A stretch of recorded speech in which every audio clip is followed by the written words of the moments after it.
You ain't ever gonna have to worry about us popping up maybe on the shade room with that little red line going between us, or they split. Yeah, or it coming out that we separated.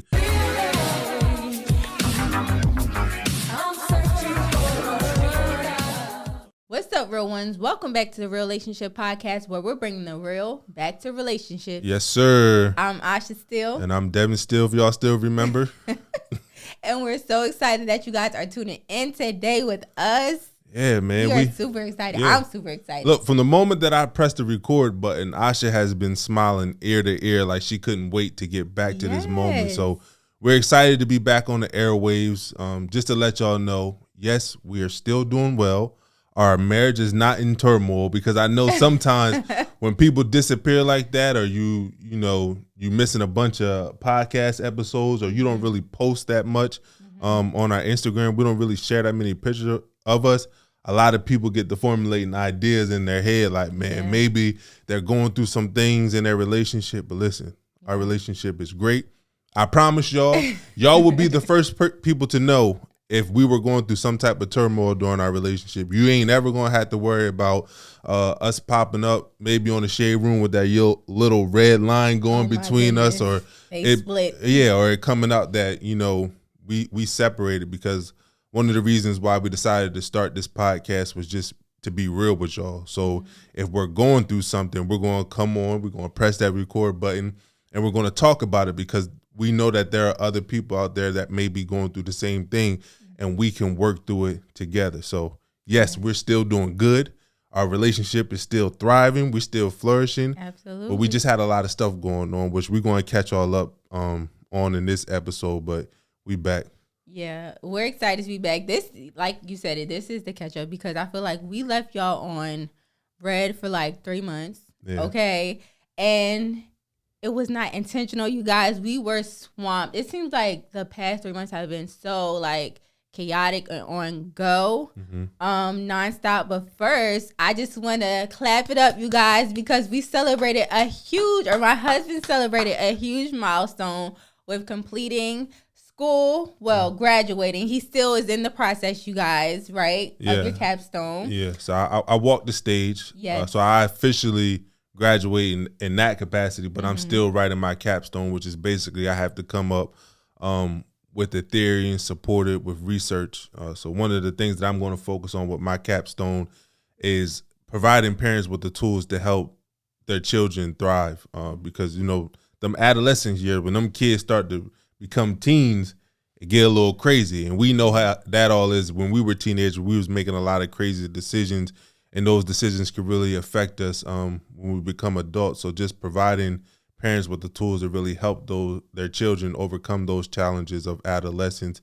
It's going to be out soon, so make sure you look out for that. I'm going to need y'all to download it, to get my downloads up on my capstone. But yeah, I can't wait to get that out to the world. Yeah, that's exciting. And so, you guys, that was the beginning of May, right? Yeah. Hold on. And y'all, I graduated with a 3.96. I just wanted to put that out there. Yeah, go ahead and clap that up one more time, because I just wanted to put that out there. And I don't really say that to brag.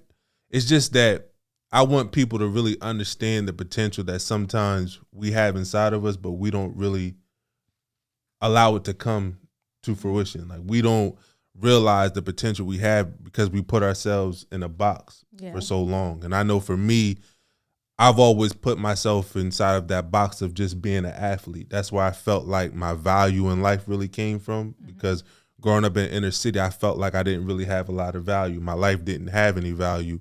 But then when a bunch of coaches started to come into the hood and recruit me and like begging me to come play at their school, I was like, okay, well, this is where I must get my value from, because now people care about my life. So I started to place myself in that box. And when it was time to move on out of football, I had to step outside that box and really see who I was outside of the helmet.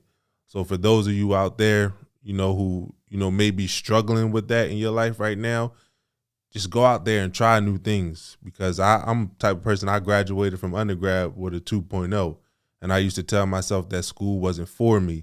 But the truth is I never really applied myself and did the things that was necessary in order for me to graduate. but I did in this program. I did in my MBA program. So go out there and make things happen. Yeah, I think it's awesome because I know on a previous podcast we actually talked about when you were starting, just going into school, and so to be at this point where it's like you completed it, you're almost at the finish line. It's just like amazing to witness.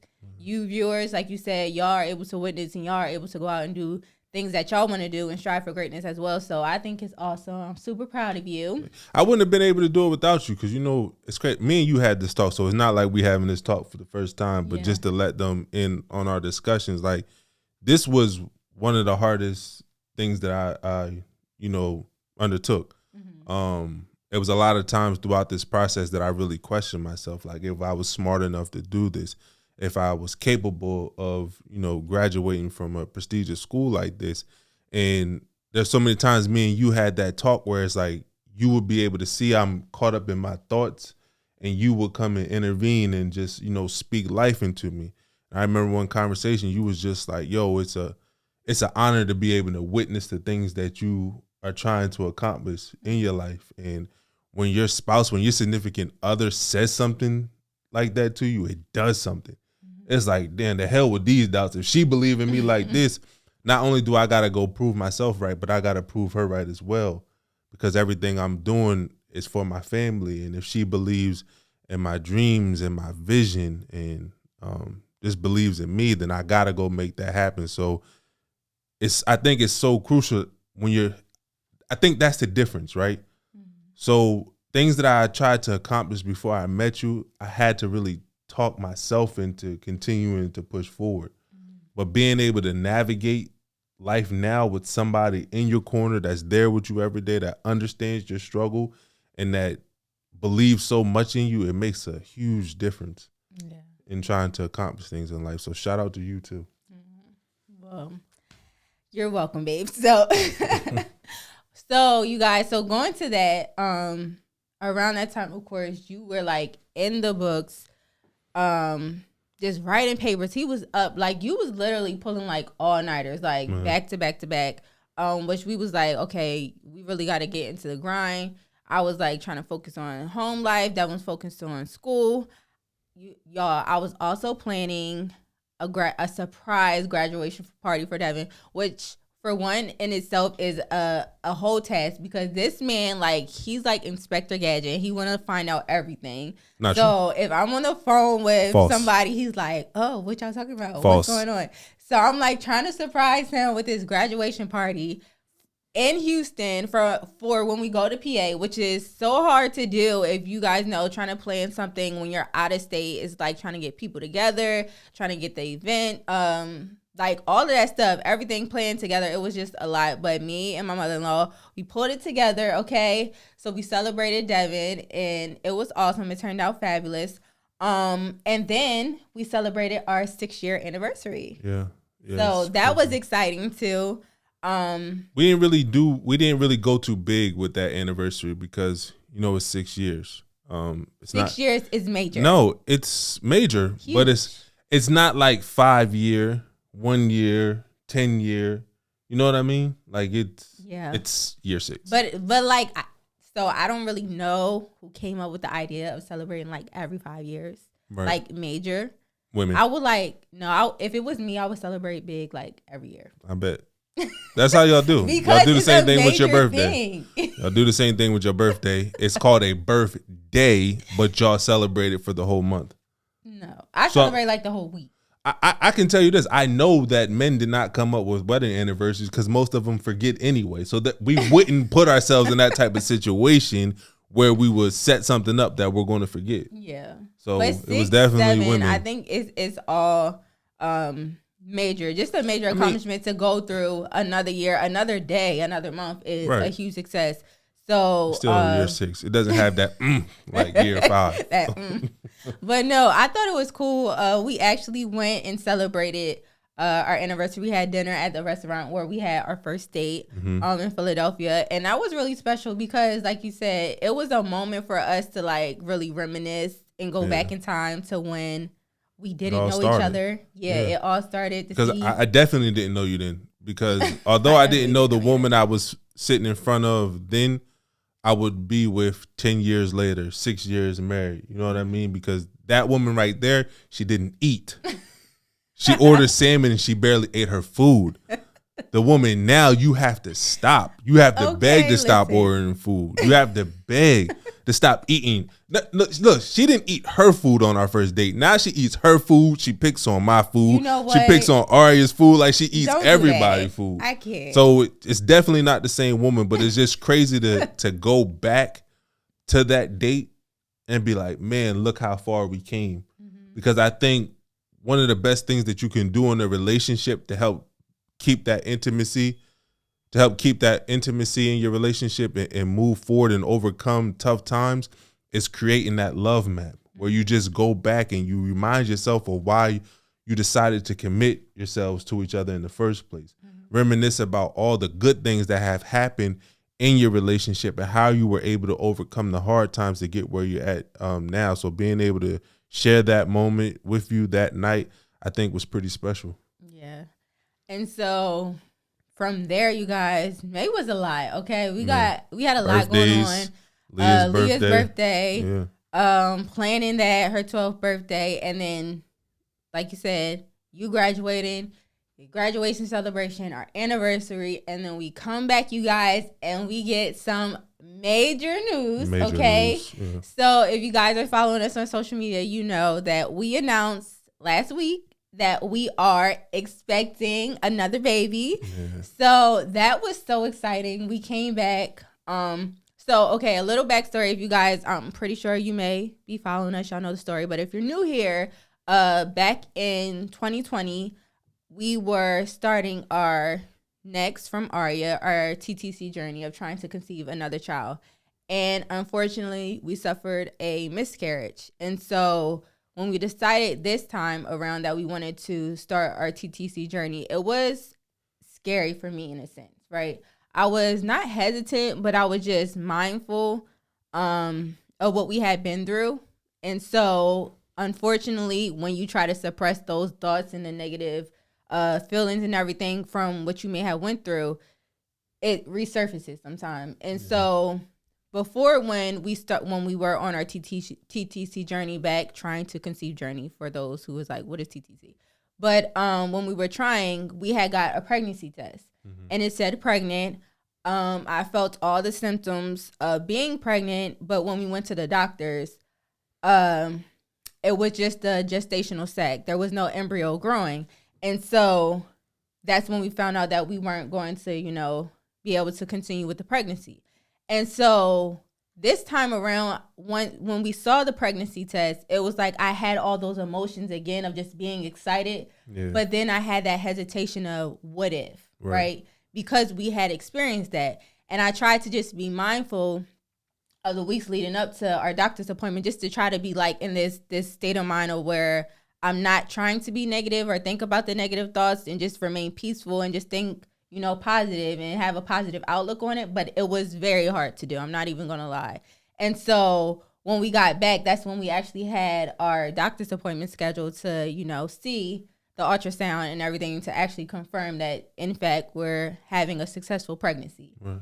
And that's when we find out. And when I tell y'all the relief that I had in that room. Who you telling? The emotion. I'm sitting there glued to the monitor like, come on, the man. Emotion.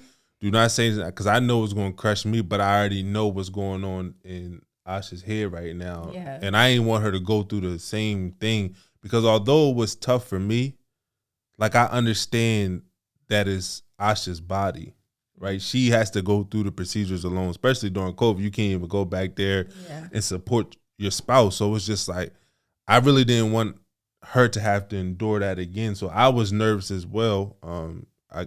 Of course, anybody would who experienced what we experienced, but when she let us hear that heartbeat and she said that it was a successful pregnancy, I was relieved.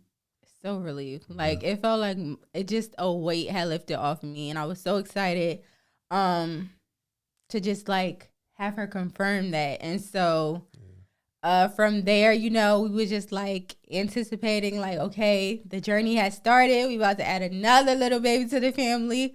And then Asha thought to herself, why did I do this? Dun, dun. Okay.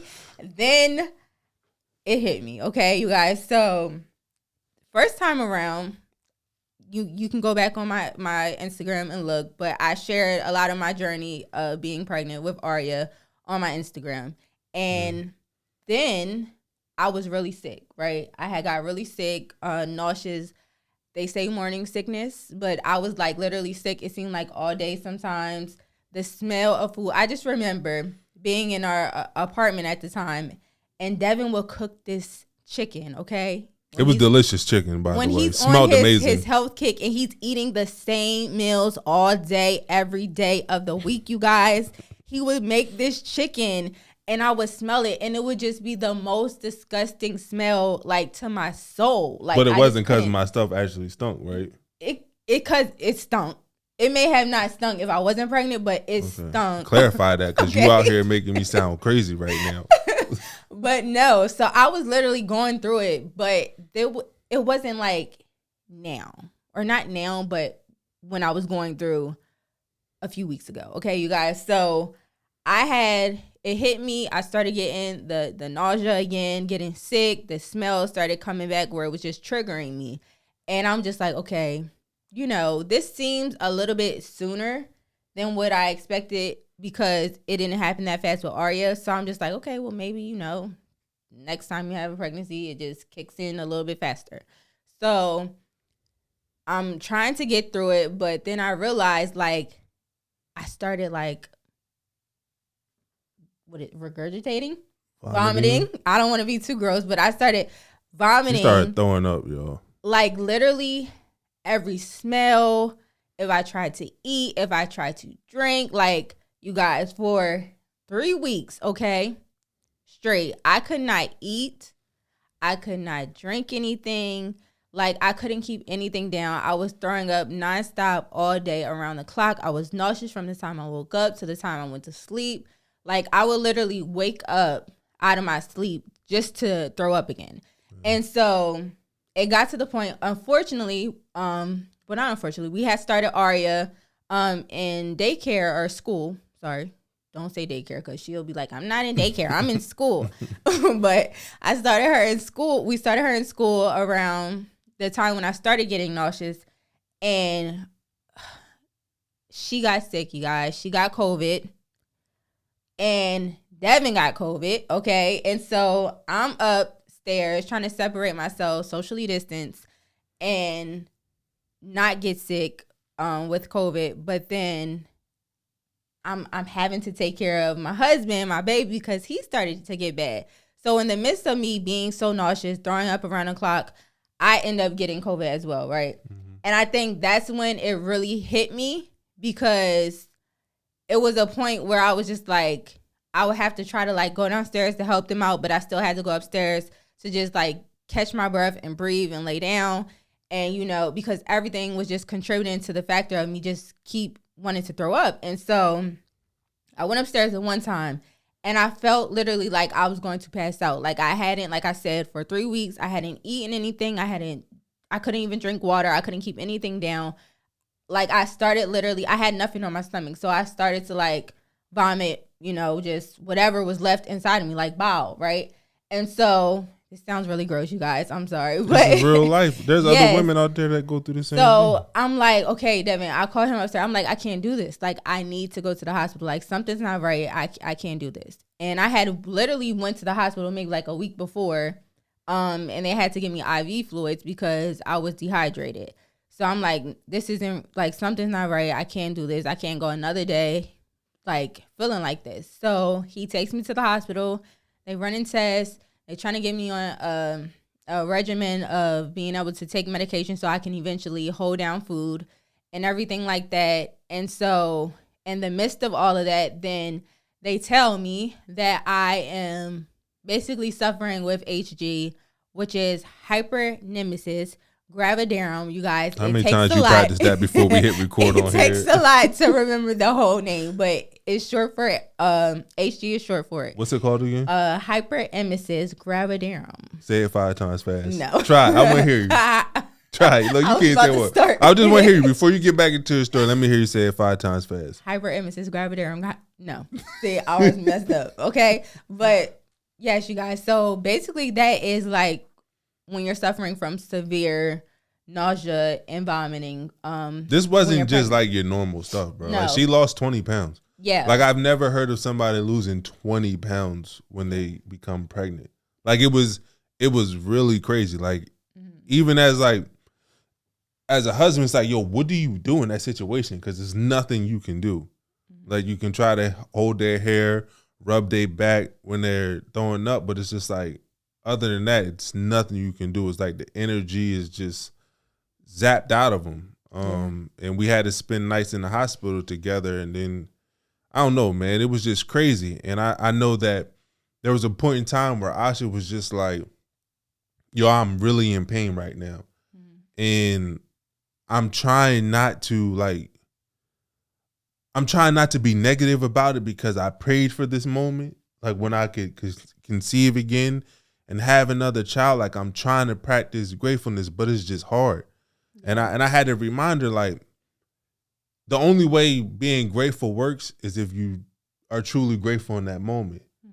But allowing yourself to experience the negative emotions, I think is very important, because that's the only way that you can truly be positive about the situation is if you allow yourself to work through those negative emotions that you're experiencing, and try to tell that God's a big God. He can handle you saying, you know, you being negative about the situation right now. Like if you're in pain, you're in pain, but you will get through this, and there will be a day where you can actually sit in it and be grateful for this pregnancy. But don't force yourself to have to feel this way if right now you're not feeling that way, right? Like I truly believe that people need to allow themselves to process the negative emotions so they can truly be positive and experience gratefulness. But it was rough watching you go through that. But seeing you turn that corner on the other side is like, now we can really enjoy this journey. Yeah, it was like, and I felt like it was important to talk about that process, because I don't know for sure if it is something where it's like, okay, you have it, because like I said, I had a really bad nausea and vomiting with Arya, but it seemed like it just like elevated this pregnancy. So I don't know if it's something that from each pregnancy as you continue to get pregnant that it worsens. But just from doing my research and talking to other mothers, it seems like to be that way, right? Yeah. And there was like even a time where recently where we were discussing, I'm like, this may be it. Like, I don't know if I can do this again because of how painful it was and like everything that I was going through those past couple weeks. And I just felt it was important to talk about this because there's so many women who suffer alone throughout this, right? Because it's not like it's a cure for it. It's not like they can give you this one medicine and it's going to help. Like they can try to help minimize it, but it doesn't stop it. And some women go through it their entire pregnancy. And we were even talking about some women even have to, have at-home care because it's hard to manage, right? And so it's a lot. It's not a lot of, in my searching, a lot of research and knowledge on the internet to really help you say, what can you do, right? Because people's like, oh, you can just drink ginger ale, or you can try ginger, you can do this, you can do that. And it's like, when you're suffering with this, those little things that may help morning sickness, just in the morning to settle your stomach, that's not going to help, like, at all, because it's very severe. When I say multiple times a day that you're getting nauseous, multiple times a day you're hanging over a toilet, it's ridiculous. And like you said, I lost 20 pounds, right? And that was scary in itself because it's just like, I don't want to harm the baby. Like, I want to make sure the baby's okay. I want to make sure that the baby's getting the nutrients and everything that he or she needs to grow. And so it's really scary. It's really scary going through that because you don't know, what's going on with your health. You don't know if you're okay. You don't know if the baby's okay. And you have people telling you like, oh, it would get better. Y'all, it would get better. That's probably the worst. That's probably the worst thing you can say. When I tell you, I just couldn't stand hearing that anymore. The second what trimester, about right now? It could get better. I'm like, I've been suffering for a month already. Like, I can't wait any longer. But yeah, I think for all the women out there who are going through that, who have gone through it, it's a lot, and it takes a lot to get through it. And so I definitely wanted to share that because even there's times where I'm still going through it some days, but it's not as severe. So I just wanted to let y'all know that I know your struggle. I know the pain, and if we could help each other out just to try to encourage each other because it's a lot to get through. And so I just wanted to share that with you guys to let y'all know that no, we weren't going just to be going. We're gone because we having turmoil in our marriage. We weren't gone because we're on the verge of splitting. But we had some exciting news, but we also had a lot of, trials and uphill battles that we've been trying to overcome. Yeah. And we don't really share a lot of stuff. Yeah. Like we on social media. Like I have a big following on social media, but I'm not really a social media person. Mm-hmm. You know what I mean? Like I think it's cool to like share. Like I'm a family man. I love doing fun stuff with my family, but a lot of the struggles that we may be going through, I'm not the type of person to really take to social media and be like, hey, look at what we're going through or this is what we're going through. Like we handle a lot of stuff in-house. It's crazy because we only shared it. We never really told people about what we were going through except for now because like I said, we're trying to really build a community with this podcast and just talk about things that, you face in a marriage, and facing something like this is something, unfortunately, that you go through in a marriage, right? It's not all about how you can create a marriage that really flourish based upon, building intimacy and emotional and physical intimacy like that. But it's like, there's really struggles that you're going to have to navigate together. And one of them is through pregnancy because you really never know what to expect because no pregnancy is like the one before. It all comes with different challenges. So being able to create a platform where we can just talk about this type of stuff because I don't hear other podcasts doing it. And we want to create that space where it's just like, yo, whatever is on the table, whatever you're dealing with, you just come to the podcast and really talk about it because there's other people who are going through the same thing. Is like, is there a way to get better? How do I support my spouse when they're going through something like this? And hopefully this can be a platform where you get all that information from. But I promise you, next episode, we're not going to be talking about throwing up. All right. we're going to talk about some other stuff, some stuff that can really help you right now in your relationship. I know another big announcement we had before we go ahead and wrap this up, because we didn't want this one to be too long, because again, we didn't want to talk about this for too long. Yeah. But we another reason why we haven't really been pouring into this and really trying to build this podcast is because we didn't own the intellectual property. But we do now. Like we own the trademark for relationships, what has been a battle for like a year to try to get this, and it finally came through. I think that might have happened in May too. Yeah. Like we was raining down with some blessings. Okay. We had some struggles, but it was mainly blessings during that time. But we now own the trademark for real relationships. We got that intellectual property. For those of you who listen to this podcast and are trying to build a business, or you're trying to build a podcast, it means nothing if you don't own that intellectual property, that IP. But we finally got it. So now we can really roll out a lot of things to build up this brand and really help y'all, whether you're preparing for a relationship, in a relationship, preparing for a marriage, or in a marriage, or even if you're on the brink of divorce and you're trying to find ways to solve some of the issues you're dealing with. We just want to be a resource for whatever phase you're in your dating life. Absolutely. So we hope you guys enjoy this episode. Before we go, all the moms out there, like I was saying from this, podcast that we talked about with HG, if you are going through that, if you have gone through that, hit me up on Instagram, Asha Still, DM me, just share your experience. Or if you need some advice, I've been through some things. I got a few things I can share with you guys. So just hit me up. I think it's important to have a community to help other moms out, to help you navigate through that as well, because it's definitely a challenge to overcome, a struggle that you're overcoming. And so just so that we can be there to be of support to each other. So make sure you do that. And dads, don't hit me up, because I really don't know. Husbands, don't hit me up, because during that time I was just like, I don't really know what to do. I just made sure I took care of Aria, took care of stuff around the house, and just tried to be there. But there's nothing I can really tell you to do besides But you were very supportive. I thank you for that, but I ain't got no rap for y'all. Like, I just told you what I did. I sat there and I made sure I took care of Ari. I took care of stuff around the house when Asha needed me. I was there for her. But it's just real. So good luck. Good brother. So until next time, you guys, keep it real. Yes, sir.